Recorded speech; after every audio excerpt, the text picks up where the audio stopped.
முதல்ல ரவையை வறுத்து எடுத்துக்கலாம். அதுக்கு கடாய் வச்சுட்டு ஒரு 2 ஸ்பூன் அளவுக்கு எண்ணெய் ஊற்றியிருக்கேன். அதில் நான் வந்து 1 கப் அளவுக்கு ரவை, 200 கிராம் அளவுக்கு வெள்ளை ரவை, அதை நல்லா பொன்னிறமாக வறுத்து எடுத்துக்கலாம். எண்ணெய்க்கு பதில் நீங்கள் நெய் கூட போட்டு வறுத்துக்கலாம். அது உங்களோட விருப்பம்தான். நல்ல கலர் மாதிரி வந்திருக்கு பாருங்கள், இந்த மாதிரி வரணும். அப்போ உதிரி உதிரியாக வரும். அவ்வளோதான். ரவை ஒரு பக்கம் எடுத்து வச்சுட்டு நம்ம கடாயில் எண்ணெய் ஊற்றி தாளிச்சிடலாம். கடுகு உளுந்து போட்டு தாளித்து கூடவே ஒரு 2-3 ஸ்பூன் அளவுக்கு கடலைப்பருப்பு கொஞ்சம் தாராளமாகவே சேர்த்துக்கோங்க. ஏன்னா உப்புமா சாப்பிட்றப்போ அந்த கடலைப்பருப்பு கடிப்படுறப்போ நமக்கு டேஸ்ட் வந்து ரொம்ப நல்லாயிருக்கும் இல்லையா? அதனால தான்.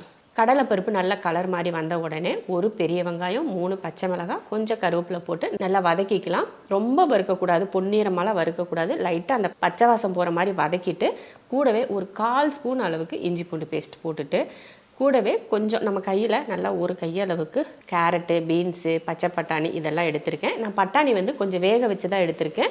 ஏன்னா இதில் உப்புமா செய்கிறதுனால சீக்கிரமாக வேகாது இல்லையா? அதனால் பட்டாணியை மட்டும் முன்கூட்டியே கொஞ்சம் வேக வச்சு எடுத்துகிட்டு கூடவே ஒரு குட்டியூண்டு தக்காளி சேர்த்துக்கோங்க. இல்லைன்னா பெரிய தக்காளி இருந்தால் பாதி தக்காளி சேர்த்துட்டா போதும். கூடவே கொஞ்சம் உப்பு சேர்த்து மஞ்சள் தூள் போட்டு நல்லா வதக்கி விட்டுறலாம்.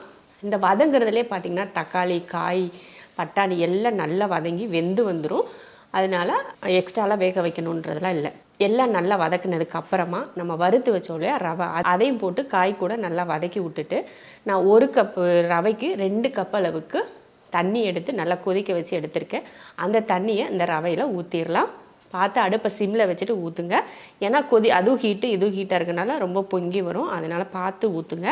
தேவையான அளவுக்கு உப்பு சேர்த்துட்டு நல்லா கலந்து விட்டு இப்போ அடுப்பை சிம்மில் தான் வச்சுருக்கோம். அந்த லெவல் தண்ணியோட லெவல் கரெக்டாக வந்ததுக்கப்புறமா மூடி போட்டு ஒரு 2 நிமிஷத்துக்கு அப்படியே விட்டுருவோம். பாருங்க 2 நிமிஷத்துலேயே அவ்வளோ அருமையாக ரவை வந்து அந்த சூடு இருந்தாலே போதும், ரவை வந்து நல்லா வெந்துடும். அப்போ மறுபடியும் கலந்து விட்டுட்டு மறுபடியும் ஒரு நிமிஷத்துக்கு மூடி வச்சிட்டோன்னா இருக்கிற தண்ணியெல்லாம் வற்றிடும். அப்புறமா நம்ம கொஞ்சம் கொத்தமல்லி தழை போட்டு நல்லா கலந்து விட்டு அடுப்பை ஆஃப் பண்ணி விட்டுட்டு மூடி வச்சிடலாம். மூடி வச்சுட்டு அதுக்கப்புறமா எடுத்து பார்த்தோன்னா சூப்பரான உதிரியான வெஜிடபிள் உப்புமா ரெடி ஆகிருக்கும். பாருங்கள், அப்படியே ஒன்று உதிரி உதிரியாக இருக்கும். உங்களுக்கு நம்ம சூடாக பார்க்குறப்ப உங்களுக்கு அப்படி தெரியும். ஆனால் எடுத்து சாப்பிட்றப்ப பார்த்திங்கன்னா பொல பொலன்னு இருக்கும். சூப்பராக இருக்கும். டேஸ்ட் வேறு லெவலில் இருக்கும். இது கூட நீங்கள் தேங்காய் சட்னி வச்சாலும் சரி, கார சட்னி வச்சாலும் சரி, இல்லை வெறும் உப்புமாவே சாப்பிட்டாலும் சரி, உங்கள் விருப்பம்.